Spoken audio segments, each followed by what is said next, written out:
Que prazer poder estarmos aqui, podemos estar na casa do Senhor.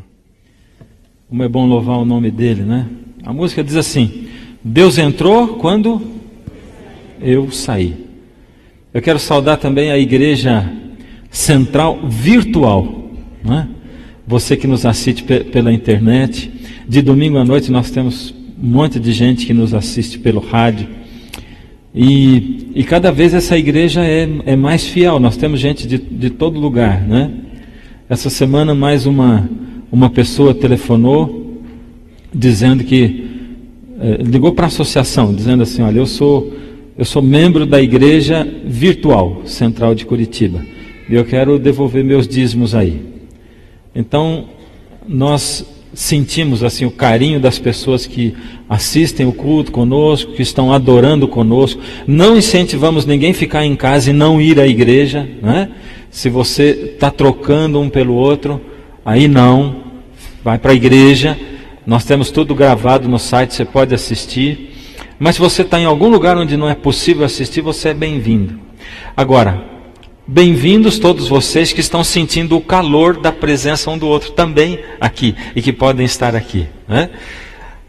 Todo sábado é dia de festa. Hoje nosso coração está abalado pelo que está acontecendo com o Daniel Salles. A gente tem um carinho, ama muito o Daniel e sabe que ele está passando por momentos bem difíceis, situação bastante séria. Mas eu acabei de receber uma mensagenzinha da Kátia e do Rogério Bise, dizendo que ele apresentou uma melhora e que o médico está otimista de que ele vai conseguir superar essa fase. Pediu para nós orarmos, porque provavelmente ele seja transferido de hospital e ele vá para o Hospital do Câncer, onde tem mais recursos e com um especialista que se ofereceu para cuidar dele. Então nós vamos continuar orando, fazendo essa corrente de oração. Eu sei que quantos aqui já oraram por ele ontem e hoje? Amém, amém. Vamos todos nós agora orar por ele. Eu quero nesse momento parar de novo e nós vamos interceder pelo Daniel. Pai amado, o Senhor sabe que nós amamos o Daniel e a Rosane e também ao pequeno Anthony. Nós queremos, Senhor, nesse momento, como igreja, como irmãos, como amigos, nos unir a eles em oração, elevando a nossa prece ao Senhor, pedindo ao Senhor que continue com os seus anjos, impedindo que o mal opere nele, impedindo que qualquer outra força tenha poder sobre ele a não ser a tua força, Pai. Ó Senhor, se nós o amamos tanto, sabemos que o Senhor o ama muito, muito mais. Que o Senhor tem planos para a vida dele, que o Senhor sabe o que é o melhor para ele. Por isso, tranquilamente o entregamos nas suas mãos, sabendo que o Senhor já está agindo, já está operando. Da nossa parte, Senhor, o Senhor nos deixa livre e nós pedimos a cura para o Senhor. É o que nós desejamos, Pai. Pedimos que seja feita a Tua vontade e que ela opere nele, Senhor. Ó Senhor, Ele representa tantas outras pessoas doentes que nós temos. A cada sábado, a cada semana, a cada dia mais. Esse mundo está doente, Pai. Nós queremos orar e interceder também por essas pessoas, por aqueles que estão fracos na fé. Queremos orar e interceder, Pai, por aqueles que têm sentido um alento do Espírito na sua alma, mas que precisam ainda mais forças para serem ressuscitados espiritualmente. Toma-nos, Pai, todos nas Tuas mãos. Nos entregamos ao Senhor, em nome de Jesus. Amém. Eu ainda quero saber quantos amigos nós temos que não são membros da Igreja Central de Curitiba e não são membros da Igreja Adventista, ainda que estão aqui hoje conosco, congregando, adorando. Quantos são? Quero ver a mão erguida. Que maravilha. Vou pedir para você ficar um pouquinho em pé, que nós temos um presente para dar para você, tá bom? Um presente do coração. Que delícia, que gostoso ter todos vocês aqui. Tem uma equipe aí que vai entregar para você o presentinho. E quem está aí do lado já deve estar sufocando você de abraços, né? Que coisa. Olha só. Atrás, quem está na frente, olha. Isso. Todos nós aqui na Central de Curitiba somos recepcionistas. Todos nós. Por isso, você não pode sair daqui sem ser abraçado.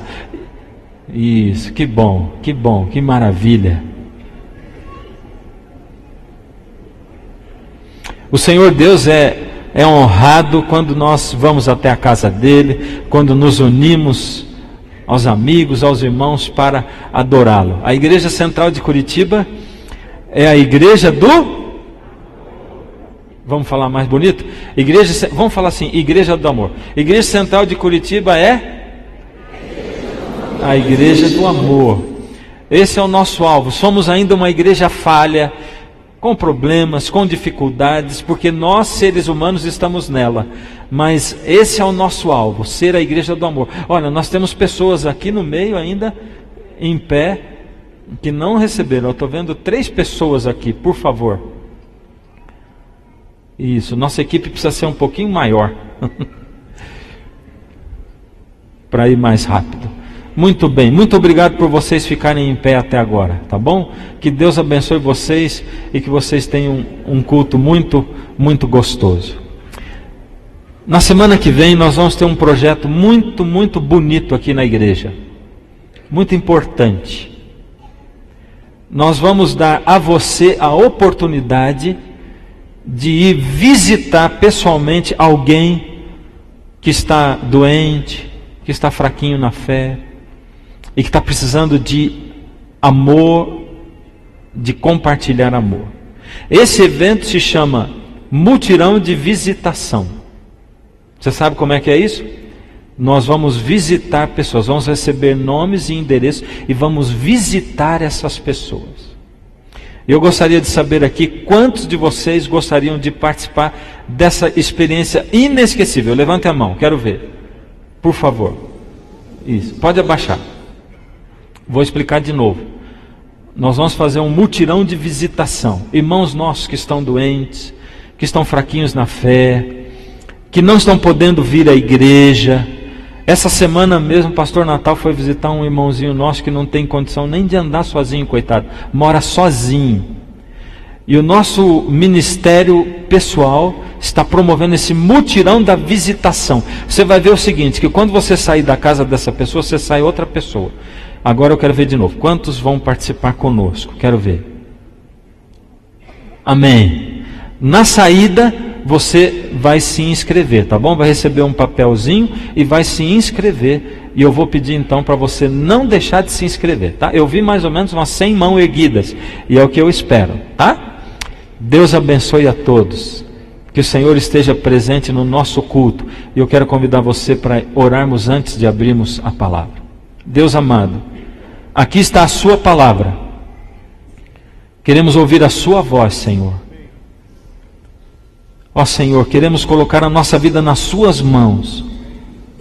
Queremos que o Senhor entre na nossa alma e no nosso coração. Em nome de Jesus, amém. João capítulo 3 é o texto que nós temos para meditação.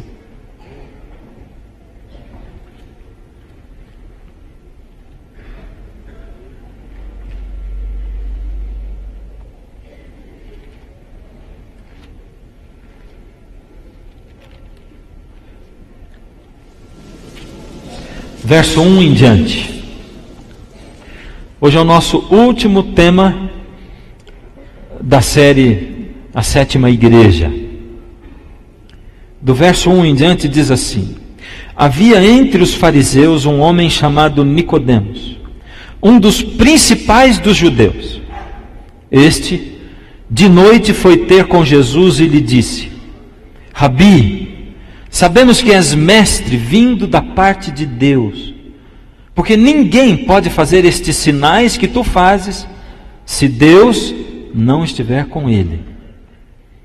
A isto respondeu Jesus: em verdade te digo, se alguém não nascer de novo, não pode ver o reino de Deus. Perguntou-lhe Nicodemos: como pode um homem nascer sendo velho? Porventura, pode voltar ao ventre materno e nascer segunda vez? Vamos parar por aqui. Eu fico imaginando como se sente alguém que vem à igreja num sábado como esse, ou numa quarta, num domingo, membro da igreja ou não membro, e que se sente assim impotente, se sente vazio espiritualmente, que olha para a sua vida e pensa: puxa, eu não estou em dia com Deus, eu não estou bem com Deus, eu não consigo crescer espiritualmente. Ou que olha para a sua vida nos últimos dias, nos últimos meses, quem sabe no último ano, ou quem sabe naquela semana, e pensa assim: eu tenho tentado tanto tempo ser cristão, mas não consigo. E essa minha fase espiritual está muito ruim, porque a gente usa muito esse termo, não é? Fase espiritual, a gente diz. E que de repente senta na igreja e começa a ouvir um sermão onde alguém diz: a melhor coisa do mundo é estar em comunhão com Deus. A melhor coisa do mundo é você entregar a vida na mão de Deus. A melhor coisa do mundo é você sentir Jesus na sua vida e você estar em Jesus. E você fica olhando para aquilo e dizendo assim: mas isso aí nem toca a minha alma, porque eu não consigo sentir isso. Eu já tentei um monte de vezes, eu até me esforço para isso, mas eu não chego nem perto disso. Eu fico imaginando como se sente você que tem lutado e tem lutado e tem lutado, e cada vez que você olha para trás, você diz assim: não tenho evoluído nada espiritualmente. Nicodemos, ele fazia parte de um grupo diferente de pessoas. Não era exatamente esse grupo que eu acabei de apresentar. Nicodemos fazia parte de um grupo de pessoas que se sente bem dentro da igreja, que está lutando dentro da igreja, que procura estudar a Bíblia, procura estudar a lição da escola sabatina, porque a lição da escola sabatina é quem nos faz crescer espiritualmente sozinhos em casa, ela nos ensina. E bem-aventurado é aquele que estuda a lição da escola sabatina e que pertence à escola sabatina, que permanece no culto depois, permanece na escola sabatina depois do culto. Bem-aventurado aquele que é visto com a sua família, ficando na igreja e pela sua família. Essa pessoa estuda a lição, está matriculada na classe da escola sabatina. Essa pessoa, ela até sente que aquilo que ela faz com Deus e para Deus é bem-vindo, e ela se sente crescendo espiritualmente. Ela procura atender apelos, ela procura se envolver em ministérios. Nicodemos representa essa classe de pessoas. Quem era Nicodemos? Nicodemos era um fariseu, um mestre em Israel. Nicodemos era um homem que tinha muitos talentos especiais, era um homem muito inteligente. E mais do que todos esses talentos, essas habilidades, Nicodemos era um homem bom de coração. Sabe quando você encontra alguém bom de coração, você olha para a pessoa assim, e você é alguém especial, você é bom de coração. O mundo ainda tem gente boa de coração, não é? O mundo ainda tem muitas pessoas boas de coração, limpos de alma. Esse era Nicodemos. Nicodemos conhecia a Escritura como ninguém, porque ele era mestre, ele era professor em Israel. E ele estava acostumado a estudar a Bíblia, ou dar estudos da Bíblia, ou dar classes para novatos. Classes, aulas de teologia. Nicodemos era um teólogo, ele conhecia profecias. E Nicodemos sabia que ele estava vivendo num tempo muito especial, onde o Messias estava para vir ao mundo. Ele já tinha presenciado alguns alarmes falsos. E alarme falso naquela época era diferente do que alarme falso. Porque hoje nós vivemos numa época onde nós sabemos que Jesus está para voltar a qualquer momento. Alarme falso naquela época eram falsos messias que apareciam. Também tinham discípulos, seguidores e tudo mais. Alarme falso hoje são movimentos paralelos que acontecem. Movimentos. Alguns extremistas falando da volta de Jesus com um fogo que não é de Deus, um fogo estranho que não está no altar de Deus, e outros levando gente para fora da igreja, pregando coisas que não estão na Bíblia, que não são aceitas por Deus. E Nicodemos viu que o que acontecia com Jesus e com os discípulos dele era uma coisa diferente. Não se misturava com os falsos alarmes, não se misturava com os falsos grupos de falsos messias. Jesus tinha um poder nele que era diferente. Nicodemos já tinha acompanhado a pregação de João Batista, contudo, a pregação de João Batista não tocou o coração de Nicodemos. Como pregador, essa é uma coisa que a gente aprende. Quando você vai ser pastor de uma igreja, a coisa que você mais gostaria na sua vida é de ser unanimidade, que todos gostassem de você. Isso é impossível. Nunca você vai ser unanimidade. Outra coisa é que você gostaria que tudo aquilo que você prega atingisse a alma e o coração de todo mundo, que chegasse em cada pessoa que se assenta na sua igreja, ou que assiste pela internet, ou que assiste um vídeo. Isso é o que você gostaria, mas o que não é tocado por você pode ser tocado por outro, e o que não foi tocado por outro pode ser tocado por você, pela pregação que vem de você, através do Espírito de Deus. João Batista pregou com poder, ele tinha o poder de quem viveu o Evangelho, mas a mensagem dele não tocou Nicodemos. E João Batista foi chamado assim porque ele batizava as pessoas no Rio Jordão. Contudo, quando Jesus chegou, Nicodemos foi tocado pelo Senhor Jesus. A alma dele, o espírito dele se agitou de uma maneira muito forte. Tinha alguma coisa que tinha em Jesus, daquilo que Jesus falava, que mexia com Nicodemos lá no fundo da alma dele, deixava Nicodemos incomodado, dava um incômodo em Nicodemos. Você já se sentiu assim alguma vez dentro da igreja? Quando a pregação, ao invés de aliviar você, incomoda você, e incomoda de novo, e incomoda de novo. E eu tenho consciência de que essa série sobre a igreja de Laodiceia tem sido uma série para incomodar mais do que para dar paz, não é? Uma série para mexer. E quando eu estava estudando Nicodemos, e eu vi que Nicodemos foi incomodado, o Senhor Jesus mexeu com ele, agitou-se o espírito de Nicodemos.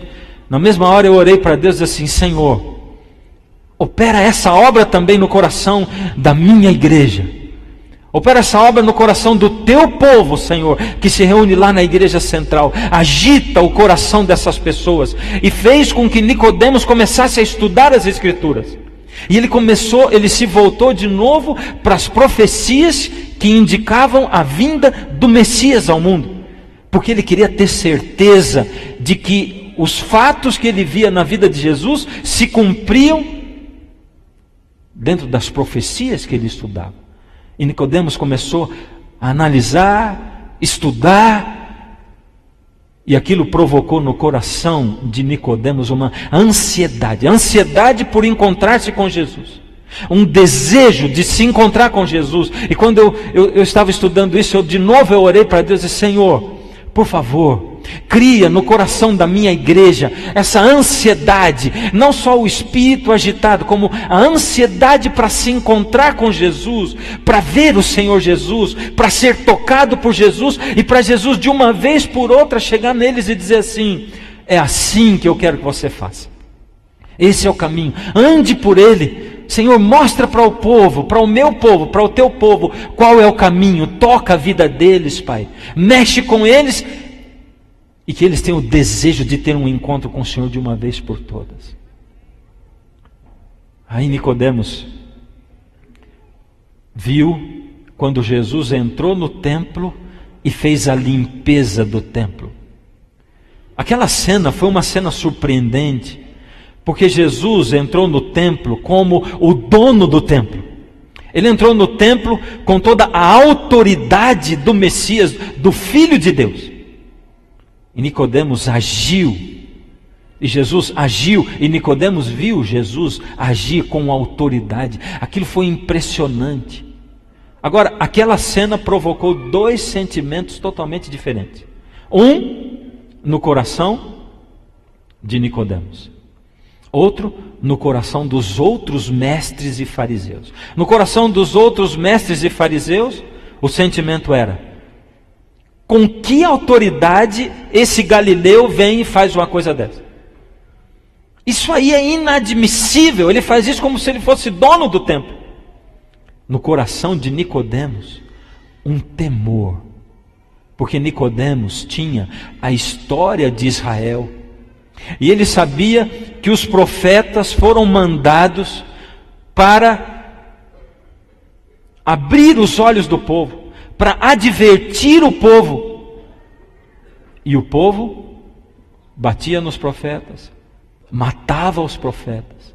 O povo odiava os profetas. Os profetas vinham para causar incômodo no coração do povo. Mas o povo, ao invés de atender o que os profetas diziam, o povo se voltava contra os profetas. E esse povo foi acusado por Deus e condenado por Deus por ter rejeitado a palavra dos profetas. Agora Nicodemos pensava: e se ele for um profeta, mesmo que ele não seja um Messias, mas e se ele for um profeta advertindo o povo de Israel que somos nós, e nós vamos contra ele? Por isso Nicodemos era um daqueles que estavam no meio do Sinédrio. O Sinédrio era a corte daquela época, a suprema corte de Israel. E Nicodemos era um daqueles que defendia Jesus e dizia: nós não podemos agir, porque ainda não sabemos se vem de Deus ou não. Só que depois que Jesus foi e agiu no templo com autoridade, aí a situação ficou muito difícil. Nicodemos, desejando ter um encontro com o Senhor, ele foi procurar Jesus de noite, na calada da noite, para que ninguém visse. Quando eu olho para essa história de Nicodemos, eu fico imaginando o que está se passando no seu coração, o que tem ido dentro da sua alma, que efeito essa série de sermões tem feito dentro do seu coração. Porque eu sei que é impossível você movimentar uma igreja só através de sermões. Mas eu sei também que a fé vem pelo estudar a palavra de Deus, pelo orar, e também vem pelo ouvir sermões. Os sermões só servem para direcionar você. Isso aqui funciona como uma sala de aula. Na sala de aula o que acontece? O professor indica para você qual é a matéria, e você estuda em casa. Dentro da igreja é a mesma coisa. Eu só indico para você qual é a matéria, e o Espírito trabalha em você. Você estuda em casa, você faz como Nicodemos, busca Deus em casa, e vai clamar por Jesus na calada da noite e nas madrugadas. E eu fico lá rogando a Deus, dizendo: Senhor, por favor, toca o coração das pessoas. Ó Senhor, por favor, que eles se voltem para o Senhor, que eles entendam quem eles são. E por que eu estou trazendo a história de Nicodemos? Porque Nicodemos era um laodiceano. Nicodemos se sentia bem com o que ele fazia. Nicodemos sabia dos dons, das qualidades. Ele sabia que era um judeu que pertencia ao povo de Deus. E Nicodemos estava satisfeito com a religião dele. E vez após vez eu repeti para você que a mensagem para a igreja de Laodiceia, ela não se refere exatamente àqueles que estão frios, àqueles que desistiram de si mesmos. Ela se refere àqueles que estão satisfeitos consigo mesmos. Aqueles que acham que o tanto que eles estão se dedicando para Deus está bom, que o que eles estão fazendo no sábado à tarde está bom, que o tanto que eles estão se dedicando para o próximo já é o suficiente. A mensagem de Laodiceia é para os Nicodemos sentados nos bancos, para aqueles que olham para os outros e pensam: aquele é morno. E o maior problema do morno é não reconhecer que ele é morno. Isso já faz dele morno. Pensar que é quente faz dele um morno. Nicodemos era um morno. Por isso, quando ele chegou para falar com Jesus, ele disse assim: É o que diz aqui na palavra. Este à noite foi ter com Jesus, verso 2, e lhe disse: Rabi, sabemos que és mestre vindo da parte de Deus, porque ninguém pode fazer esses sinais que tu fazes se Deus não estiver com ele. Na verdade, Nicodemos estava sentindo um tremor estranho. Ele estava sentindo era um sentimento com o qual ele não estava mais acostumado a lidar. Ele estava nervoso na presença de Jesus, porque Jesus tinha uma autoridade diferente. Nicodemos, ele imaginou que dizendo algumas palavras para elogiar Jesus, que isso abriria campo para a conversação dele. Só que na verdade o que ele disse para Jesus não foi elogio. Ele não considerou Jesus como o Messias, mas sim como um mestre. E de novo, mais uma vez, Jesus fala. Jesus veio para expressar o amor de Deus. Jesus veio para mostrar para nós como é o coração de Deus. Por isso ele curava, por isso ele recebia as crianças, por isso ele deixou vilas inteiras sem nenhum doente, porque ele passou por lá e curou todas as pessoas. Contudo, com todo esse amor, Jesus, todas as vezes, dizia a verdade, e ele ia direto no coração das pessoas. E a primeira coisa que Jesus fala com Nicodemos é uma resposta direta a Nicodemos. Lembra lá em João 8, quando Jesus fala para um grupo de judeus que tinham simpatizado com ele, ele diz assim: vós sois filhos do diabo, ele falou para eles. Mas Jesus conhecia o coração de Nicodemos e sabia que Nicodemos era um homem sincero, um homem de bom coração, um homem que, embora estivesse trilhando o caminho errado, Nicodemos queria, mais do que tudo, Deus na alma dele. Ele queria o poder do Espírito nele. Por isso Jesus não fica falando conversa fiada. Jesus vai direto a Nicodemos e diz assim: quem não nascer de novo não pode herdar a vida eterna. Quem não nascer de novo, de cara. Nascer de novo quer dizer o quê? Jesus olhou para a cara de Nicodemos e disse assim: Nicodemos, meu filho, na verdade você está dizendo que eu sou mestre e tudo, mas eu quero te dizer uma coisa. Esse Nicodemos que veio conversar comigo tem que ser jogado no lixo e tem que nascer um outro Nicodemos. Tem que fazer você de novo. Você tem que morrer, Nicodemos. Você tem que ser uma semente plantada na terra e você tem que brotar de novo. Tem que nascer um outro Nicodemos daí. Esse Nicodemos que está aí não serve, não presta. Você entende a extensão do que é o trabalho de Deus na vida de um ser humano? Você consegue entender? Quando Jesus falou isso para Nicodemos, ele está dando diretamente o caminho que nós, que você e eu, como Igreja Central de Curitiba, temos que percorrer. Ele está dizendo assim: filho, você está achando que alguma coisa em você presta? Você está ainda... Outro dia eu me peguei orando a Deus, e na hora de eu orar a Deus, eu tentando esconder os meus defeitos, ou tentando justificar as minhas faltas, eu falando com Deus. E no meio da oração eu parei e disse: mas o que eu estou fazendo? Como é que eu estou tentando justificar para Deus o porquê eu não dei mais tempo para Ele ontem? Senhor, o Senhor sabe, mas também tanta coisa assim. Outro dia eu me peguei confessando para Deus alguns pecados e não confessando outros, porque esses outros eu já tinha me justificado antes, eu já tinha provado para mim mesmo que eu não estava tão errado assim, que eu tinha motivos, e aí esses eu não confessei. Mas que coisa ridícula! Como é que eu posso eu mesmo me julgar, me absolver e confessar para Deus só aquilo que eu acho que deve ser confessado? Senhor, me perdoa por misericórdia, Senhor. Eu não tenho que esconder nada diante de Deus. Para Deus eu tenho que chegar e eu tenho que dizer assim: Deus, eu sou um miserável, eu sou um pecador. Senhor, parece que eu não aprendo nunca, porque o Senhor está dizendo isso para mim, mas eu estou aqui para confessar os mesmos pecados. Não tem motivo para eu ter pecado. Eu não devia ter pecado, mas eu estou aqui abrindo a alma para o Senhor. Eu não tenho como me justificar diante de Deus. Nicodemos foi diante de Jesus, todo justificado. se resguardando, se escondendo à noite para não ser muito visto. Queridos, e Jesus disse para ele, tem que pegar esse Nicodemos e jogar no lixo, jogar fora. Tem que enterrar, ele tem que morrer. Tem que enterrar esse Nicodemos na terra. E tem que nascer um outro Nicodemos. Tem que sair daí um outro Nicodemos, uma outra pessoa, uma outra criatura. Nós não estamos falando de melhorar o que está aí. Nós não estamos falando de reforma. Nós estamos falando de renascimento. Nós estamos falando de morrer e ressuscitar. Nós estamos falando de enterrar e nascer de novo. Nós estamos falando de uma completa mudança da natureza humana.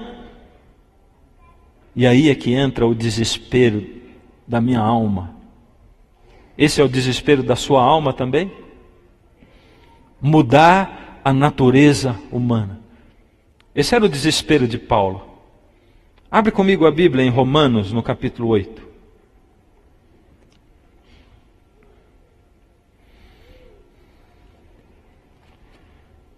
Vamos ler do finalzinho do 7.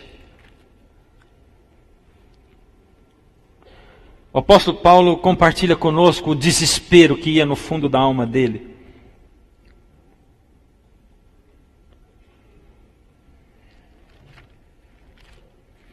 Ele diz assim, verso 14. Porque bem sabemos que a lei é espiritual, eu todavia sou carnal, vendido à escravidão do pecado. Porque nem mesmo compreendo o meu próprio modo de agir, pois não faço o que prefiro, e sim o que detesto. Ora, se faço o que não quero, consinto na lei que é boa.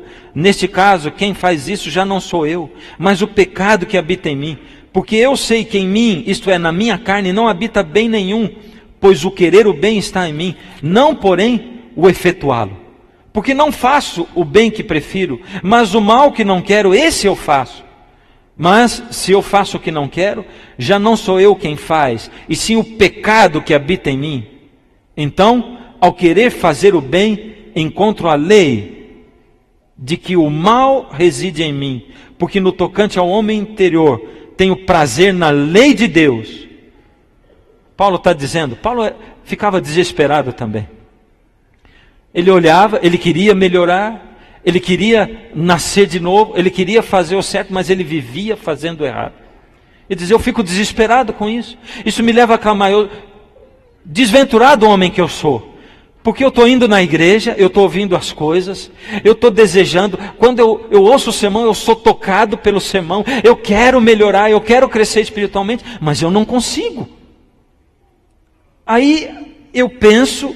Eu acordo de dia, eu oro para Deus e digo, Senhor, me ajuda a hoje te seguir. Quando chega na metade do dia, eu já errei. Aí eu olho para o meu dia e digo, esse dia já foi. Então eu vou seguir como eu quero, eu vou fazer do que eu quero. Quem sabe amanhã, quando o dia amanhecer, eu vou melhorar. E nós vamos vivendo assim, de fracasso em fracasso. Ele diz assim, tem uma lei dentro de mim, que guerreia. São duas leis, uma é a lei de Deus, é uma lei espiritual, uma lei que está na minha mente, mas dentro de mim pesa nos meus ombros uma outra lei. Como é o nome dessa outra lei? Ele diz assim, porque no tocante, verso 22, no tocante ao homem interior, tenho prazer na lei de Deus, mas vejo nos meus ombros outra lei, que guerreando contra a lei da minha mente. Que lei é essa lei da minha mente? Lei de Deus. Eu tenho dentro de mim a lei de Deus. Mas tem uma outra lei que guerreando contra essa lei da minha mente, ou seja, a lei de Deus ele chama também de lei da minha mente. Me faz prisioneiro da lei do pecado. Essa outra lei que está nos meus ombros e que luta contra a lei de Deus, que é a lei da minha mente, ela é a lei do pecado. Paulo apresenta duas leis. Ele diz, dentro de mim, na minha mente, tem uma lei que é a lei de Deus. Ela me mostra o que está certo. E eu sei o que está certo. Eu quero reagir. Mas nos meus ombros, na minha carne, pesa uma outra lei. Essa lei é a lei do pecado. E ela me faz fazer o que eu não quero todas as vezes. Queridos, essa luta, ela desespera aqueles que desejam seguir a Deus. Alguma vez você já se viu desesperado por isso? Alguma vez você já olhou para dentro de si mesmo? Alguma vez você já clamou para Deus, vez após vez, diz assim: Senhor, eu estou tentando, mas eu não estou conseguindo. Olha, eu tenho entrado em contato com muitas pessoas, muitos da minha igreja e de outras igrejas. Eu tenho recebido algumas vezes e-mail de pastores que mandam e-mail dizendo assim: por misericórdia, eu quero estar ligado com Cristo, eu quero viver uma experiência espiritual com Deus que não acabe nunca mais, eu quero realmente estar ligado com... Me ajuda! Me ajuda! Que desespero! A gente querer Deus, querer fazer o que é bom, o que é certo, mas não conseguir. Que desespero! Mas esse é o sentimento de Laodiceia? Quer fazer o que é certo e não consegue? Sim, essa é a situação de Laodiceia, embora muitas vezes não seja o sentimento dela. Muitos dentro de Laodiceia se sentem bem do jeito que estão. Isso é o maior problema. Mas eu passei aqui 8 sábados chacoalhando você e dizendo: você é laodiceano, você está satisfeito com as suas obras, você acha que o tanto de tempo que dá para Deus está bom. Agora, Deus alcança também os outros, aqueles que nem veem salvação para si mesmos, os que estão frios, aqueles que não conseguem se levantar espiritualmente. Vem na igreja porque vem porque o pai e a mãe falam, vem porque se acostumaram a vir, vem porque eu vou fazer o que no sábado, eu já acostumei, agora eu estou aqui escravizado por isso. Paulo continua compartilhando o desespero dele. Aí ele diz no verso 24: desventurado homem que sou, quem me livrará do corpo desta morte? Graças a Deus por Jesus Cristo, nosso Senhor, de maneira que eu, de mim mesmo, com a minha mente, eu sou escravo da lei de Deus, mas segundo a carne, eu sou escravo da lei do pecado. Ou seja, na minha mente, eu sou escravo da lei de Deus. É por isso que você vem no sábado? Porque você está dizendo assim: agora eu já me tornei um escravo dessa igreja. Eu não posso, se eu não vier aqui, eu fico com a consciência pesada, então eu tenho que ir lá. Eu sou um escravo, ela está na minha mente, ela me acusa o tempo todo. Tem gente que diz assim: pastor, eu me tornei adventista, e ao invés de eu ter paz no coração, ficou pior, porque o que aconteceu agora é que eu não tenho paz. Ou seja, fico o tempo todo me achando ruim, fico o tempo todo me achando aquém, e pastor, eu tento melhorar, mas eu não consigo, eu estou desesperado. Não fique triste, essa é a situação de Paulo. Desventurado homem que eu sou, quem me livrará desse meu corpo que me carrega para a morte? Porque com a minha mente eu sou escravo da lei de Deus, mas com o meu corpo eu sou escravo da lei do pecado. E eu ouvi um tempo atrás, não muito tempo, pouquinho tempo atrás, um pregador dizendo: vai ser assim até Jesus voltar. Vai ser assim até Jesus voltar. Essa luta vai estar aí até Jesus voltar. Vai estar mesmo ou não vai? Vai estar até Jesus voltar. Sim, ela vai estar. Então é melhor fazer o quê? Desistir? É ou não é? Pronto, eu vou perder mesmo. Então, o negócio é viver a vida, aproveitar, acabou. Porque, afinal de contas, diz assim no capítulo 8, verso 1: agora, pois, já nenhuma condenação há para os que estão em Cristo. Não é isso que ele está dizendo? Viva a vida e aproveite, porque é só você entregar para Cristo a vida e não tem condenação. Espera aí, não tem condenação para os que estão em Cristo. Toda vez que eu leio na Bíblia esse em Cristo, eu me lembro da videira. Quando Jesus diz assim: permaneça em mim e eu vou permanecer em você. Não tem condenação para quem está em Cristo, ligado com Cristo, conectado com Cristo. Estar em Cristo é assim. Eu já usei essa ilustração outro dia, mas não vejo outra melhor. O caráter de Cristo em mim. O caráter de Cristo é um programa de computação bem pesado, que eu tenho que baixar. Para baixar esse programa em mim, eu tenho que estar conectado. Eu tenho que estar em Cristo, conectado com Ele.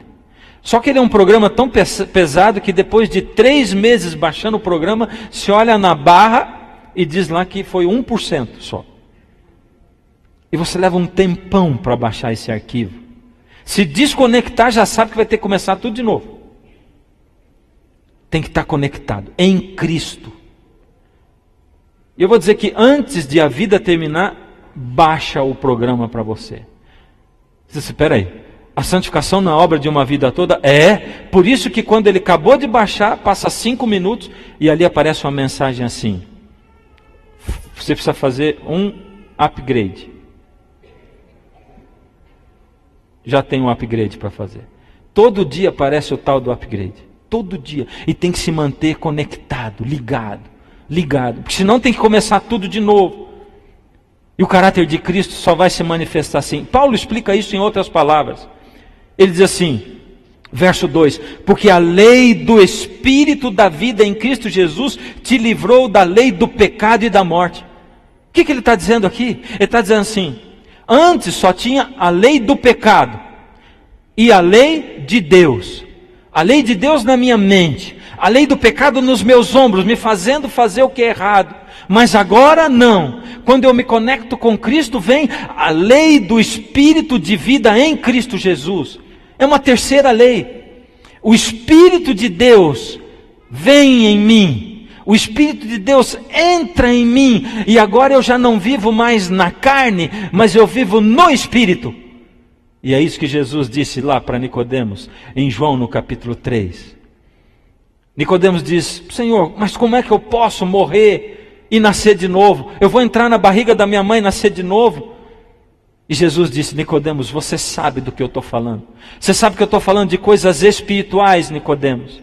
Não vamos mudar o assunto. Eu não vou discutir teologicamente, Nicodemos. Eu estou falando de uma entrega verdadeira, Nicodemos. Eu estou falando de você receber em você um poder que não está em você e que vai transformando você paulatinamente, devagarinho, Nicodemos. Eu estou falando de você clamar por um poder que está fora de você, para que ele possa agir em você. Igreja, presta atenção nisso. Não existe uma outra saída para nós vivermos a vida que Jesus pede para nós. A única saída é clamar pelo Espírito de Deus, que eu tenho que receber diariamente, e que vai mudando a minha vida, vai criando novos hábitos, vai me dando o prazer de novos hábitos. Sabe, a gente olha para uma pessoa quando ela recém se converteu, já viu, não é? E a pessoa abre mão de um tanto de coisas. A pessoa abre mão de amigos, a pessoa abre mão às vezes de carreira, a pessoa abre mão de muitas coisas, e a gente diz: olha que coisa maravilhosa. Para a gente que nasceu na igreja, é fácil olhar e dizer: que coisa maravilhosa. Muitos de nós não tivemos que abrir mão de nada por Deus. Só que esse abrir mão é só a primeira coisa que Deus pede. Porque quando a gente se batiza, a gente nasce como bebês espirituais. Quando Jesus diz lá no final da carta de Laodiceia: eis que estou à porta e bato. Se Jesus está batendo, quer dizer que ele está do lado de fora. E se ele está do lado de fora, ele está dizendo que Laodiceia não se converteu? É isso? Não. Não. Porque ele já assumiu a Laodiceia como igreja dele. E como igreja, ele é a cabeça. Ele diz: vocês são o corpo, eu sou a cabeça. Eu me comprometo com vocês, Laodiceia. Na verdade, Jesus está só querendo dizer assim: eu estou do lado de fora das suas obras. Você faz as coisas por sua conta. Você está tentando vencer a vida cristã sem o meu poder na sua vida. Você está tentando lutar contra os seus maus hábitos. Você está tentando lutar contra as suas doenças. Você está tentando lutar contra o pecado que escraviza você. E você não vai conseguir. Você tem que pedir um poder que vem de fora de você. E é aí, queridos, que entra o batismo diário do Espírito Santo. Quem aqui é batizado na água? Levanta a mão. Beleza. Responde para mim, sim ou não? O batismo na água é importante? Sim. O batismo na água é essencial? Sim ou não? Sim ou não? Sim, todo aquele que crê e for batizado será salvo. É essencial. O batismo no Espírito Santo é essencial, sim ou não? Sim. Quantos de vocês são batizados no Espírito? Levanta a mão. E agora? Zum, zum, zum. Talvez a pergunta seja, o que é ser batizado no Espírito? Talvez a pergunta seja, como é ser batizado no Espírito? Talvez a pergunta seja, olha, mas se é tão essencial quanto o batismo na água, e se você não sabe, você não devia estar desesperado. Você não devia estar o tempo todo se perguntando assim, mas Senhor, como eu faço isso? Como eu consigo isso? Como, Pai? Porque isso é essencial. E eu vou dizer para você, é impossível você viver a sua vida cristã sem o poder do Espírito da sua vida, diariamente. Sem Ele transformando os seus gostos, os seus desejos. É impossível você viver a vida cristã se você não tiver o Espírito. E é impossível ter o Espírito, a menos que você clame por Ele todo dia. Clamar. Isso tem a ver não só com a qualidade do tempo que você dá para Jesus, mas com a quantidade. Se Ele faz parte da primeira hora do seu dia, se Jesus faz parte do seu dia todo, ligado com Jesus, porque senão você vai ser um cristão derrotado. Você vai olhar para você toda vez e vai dizer, o que eles estão falando aí de orar e disso, de que se eu não consigo. Aí vem o clamor. Olha o que Paulo diz em Romanos 8. Ele diz aqui, verso 14, pois todos os que são guiados pelo Espírito de Deus são filhos de Deus. Será que ele está dizendo que quem não é guiado pelo Espírito não é filho de Deus? É isso que ele está dizendo? Sim ou não? Sim ou não? Está em dúvida. Verso 9. Vós, porém, não estáis na carne, mas no Espírito, se de fato o Espírito de Deus habita em vós. E se alguém não tem o Espírito de Cristo, esse tal não é dele. Eu tenho um apelo para fazer para você. Um apelo desesperado. Meu apelo é o seguinte. Tudo que a gente faz nessa igreja tem um propósito definido. O culto da quarta tem um propósito definido de ensinar você a ter comunhão com Jesus. O culto do domingo tem um propósito definido de ensinar para você as profecias a respeito da volta de Jesus e o tempo no qual nós estamos. O culto do sábado tem um propósito definido de chacoalhar você, acordar você e mostrar o caminho para você, dizendo, tem que morrer e nascer de novo. Por misericórdia, abre os olhos. Por misericórdia, se sinta incomodado e busque a Deus. Por misericórdia, deixe o Senhor tocar a sua alma e fazer uma transformação diária em você. E clame pelo Espírito, para que o Espírito possa viver em você aquilo que você não está conseguindo viver. Nós vamos ter mais para frente uma outra série, mostrando como receber o batismo do Espírito, mas não fica esperando, vai atrás. Uma coisa eu digo, só recebe quem clama. E minha pergunta é, você está clamando por isso? Qual é o pecado que você tem que não pode ser vencido? Ele é grande demais para Jesus vencer em você? Qual é a falta, a debilidade que você tem, que é grande demais? Sabe, eu vou acompanhando as histórias do clamor. E tem uma história mais linda que a outra. Que histórias tremendas. Que coisas. Eu fico com vontade de contar, mas eu vou esperar o momento certo para contar as histórias. Mas o Senhor realiza grandes obras na vida dessas pessoas. E no domingo passado, uma pessoa estava sentada ali, ela representa outras demais, acompanhada de um membro da igreja, ela diz assim, eu desejo muito ir entregar a vida para Jesus, mas eu não posso, porque a minha vida é uma bagunça. E contou a situação da vida dele, uma situação terrível. Se eu entregar a vida para Jesus, eu não vou conseguir viver à altura dessa entrega. Eu não consigo, eu não posso. E esse irmão deu a mão para ele e falou assim, Vamos lá, eu vou com você. Você faz a entrega, você vai dizer: Jesus, toma conta de tudo, muda para mim. E Jesus vai mudar. Isso me arrepia. Porque Jesus realmente vai mudar essa vida. Vai ou não vai? Ele vai mudar. Jesus vai agir. E você vai ver daqui a pouco, com a graça de Deus, essa pessoa descendo das águas batismais para contar o milagre que Ele fez na vida dele. E agora que você já entregou a vida? E agora que já faz anos que você está sentado nos bancos de Laodiceia? E agora que você já se acostumou, você olha para você mesmo e diz assim: Senhor, eu sei o caminho, por isso é pior para mim. Senhor, eu tentei tantas vezes. Senhor, eu não consigo mudar. Quando você diz eu não consigo mudar, você está dizendo: o sangue de Jesus não tem poder para vencer os meus pecados, porque não é você que vence. É o sangue de Jesus, trazido pelo poder do Espírito e implantado na sua alma. É Ele que vence. Ele é quem vence os seus pecados e os meus pecados. É Ele quem nos ajuda a subir degrau após degrau, quando as nossas duas pernas já estão quebradas. É Ele quem nos transporta quando nós precisamos ser carregados. Ele nos carrega. E Ele está colocando na sua mão tudo isso, dizendo: filho, você só tem que querer. E só tem que pedir. Quer? Pede e eu dou, clama e eu dou, não um dia, não 2 dias, uma vida, clama. Pedi e dar-se-vos-á.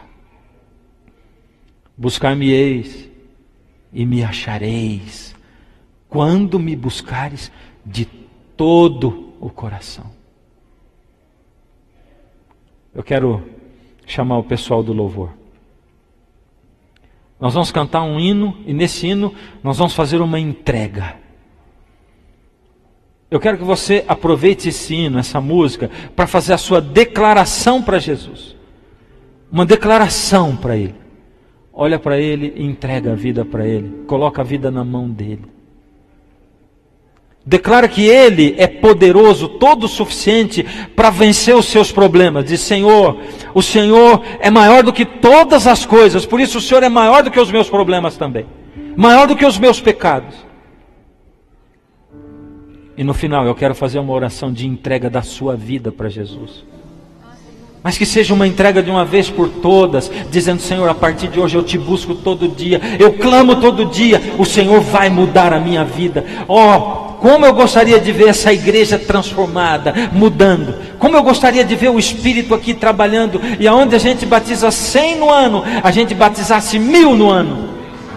Se cada um trouxesse um, a gente batizaria 2000 a cada ano. Onde está o seu? Você não é capaz de trazer, só o Espírito de Deus pode trazer para você. Clame a Jesus, faz esse pedido, rogue a Ele e faça essa entrega enquanto você canta.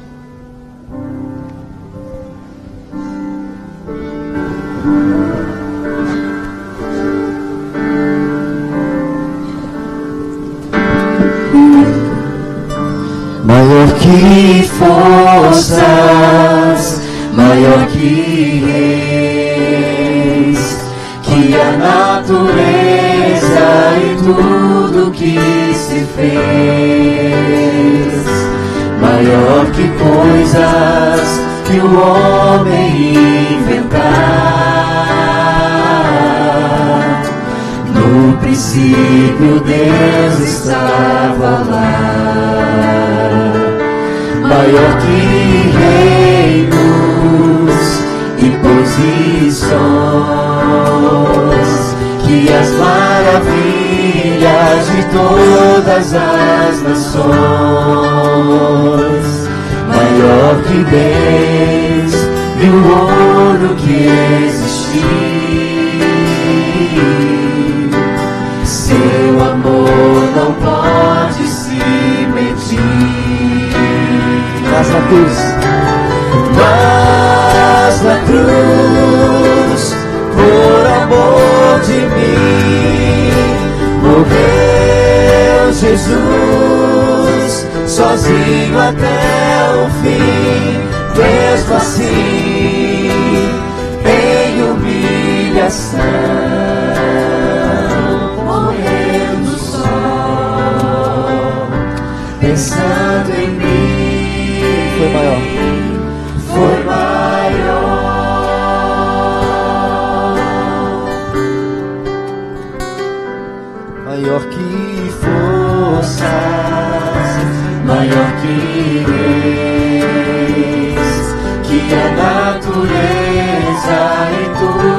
que se fez. Meu Senhor, maior que coisas que o homem inventar.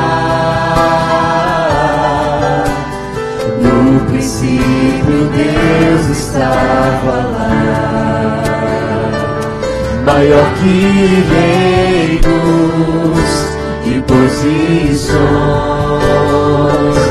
que as maravilhas de todas as nações, maior que bens e o ouro resistir. bem forte, seu amor. Seu amor não pode se medir. Mas na cruz, por amor de mim, por amor de mim, Ele morreu. Morreu Jesus, sozinho até o fim, mesmo assim, em humilhação, morrendo só, Pensando em mim, pensando em mim. Ele foi maior. Foi maior. Bem forte, sua igreja. Mas da cruz, por amor de mim, morreu Jesus, sozinho até o fim. Todos. Mesmo assim, em humilhação, morrendo só, Pensou em mim e você. pensando em mim, foi maior. Mesmo assim, Mesmo assim, em humilhação, morrendo só, pensando em mim, foi maior.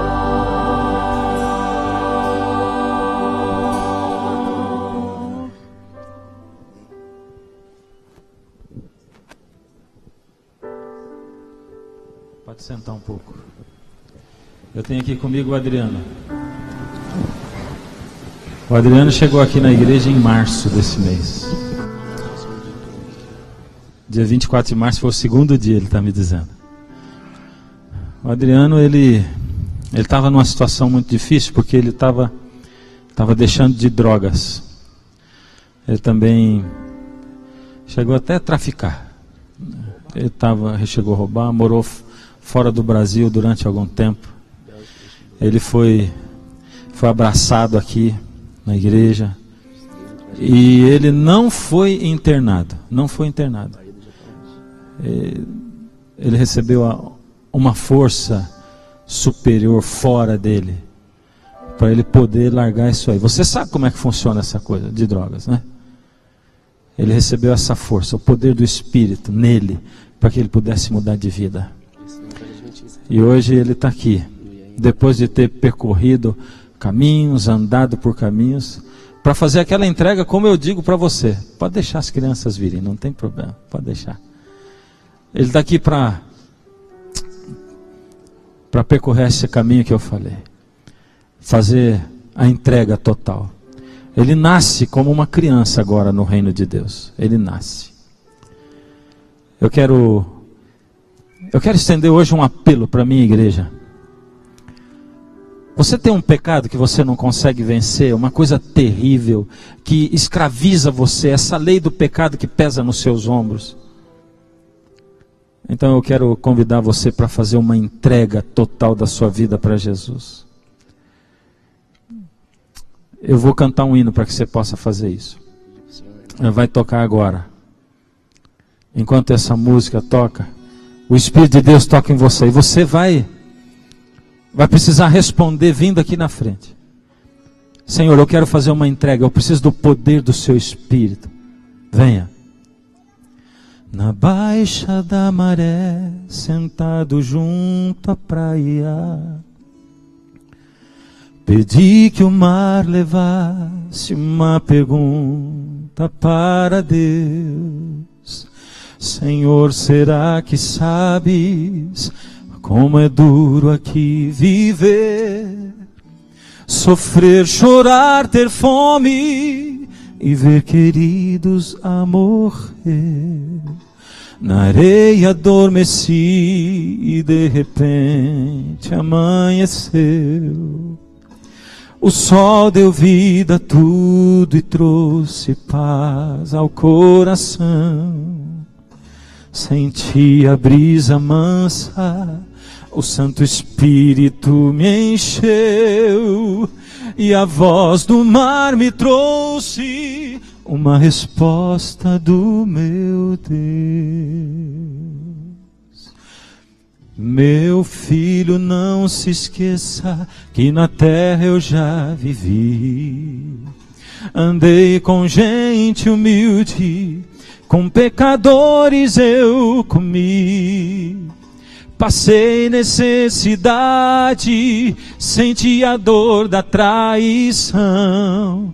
O meu poder é de Deus, mas é de homem meu coração. Então chegou a vez do meu Senhor me perguntar: será que já pensou como é difícil ser seu Deus? Falar pela palavra sem ninguém acreditar. Querer falar de perto e ter que usar a voz do mar. Meu filho, não se esqueça que na terra eu já vivi. Andei com gente humilde, com pecadores eu comi. Passei necessidade, senti a dor da traição. O meu poder é de Deus, mas é de homem meu coração. Meu filho, não se esqueça que na terra eu já vivi. Andei com gente humilde, com pecadores eu comi. Passei necessidade, senti a dor da traição. O meu poder é de Deus, mas é de homem meu coração.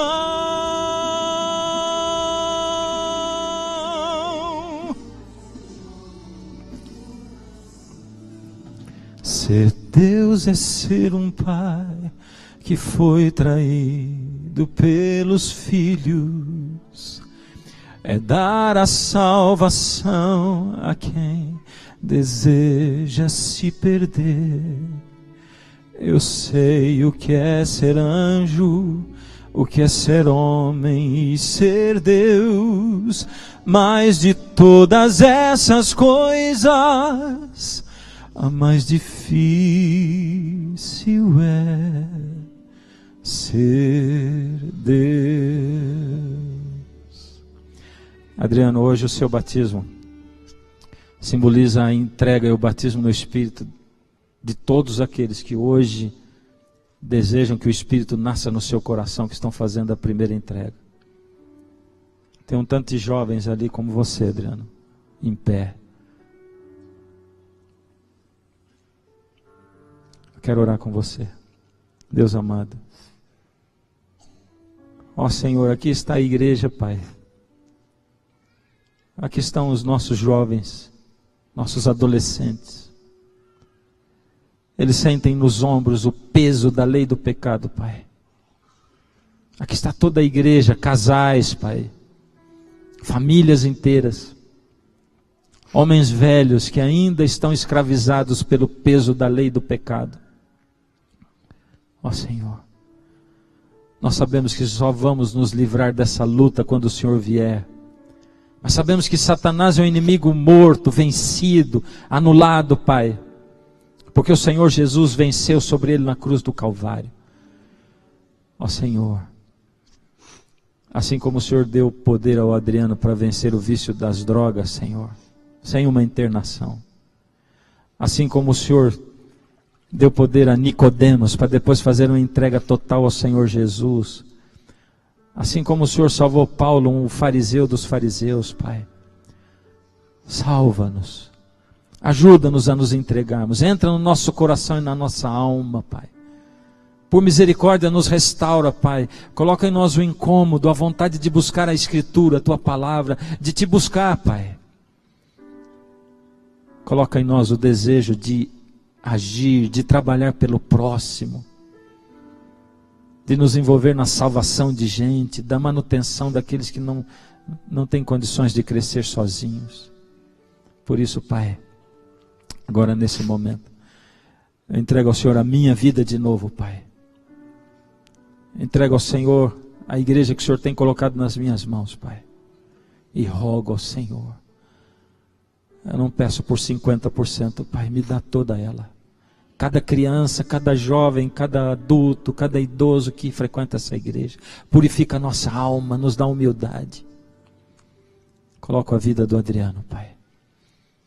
E assim, confirmando a decisão do Adriano de entregar a vida dele ao Senhor, como ministro do Evangelho, para uma nova vida com Jesus, eu batizo o Adriano em nome do Pai, do Filho e do Espírito Santo. Amém.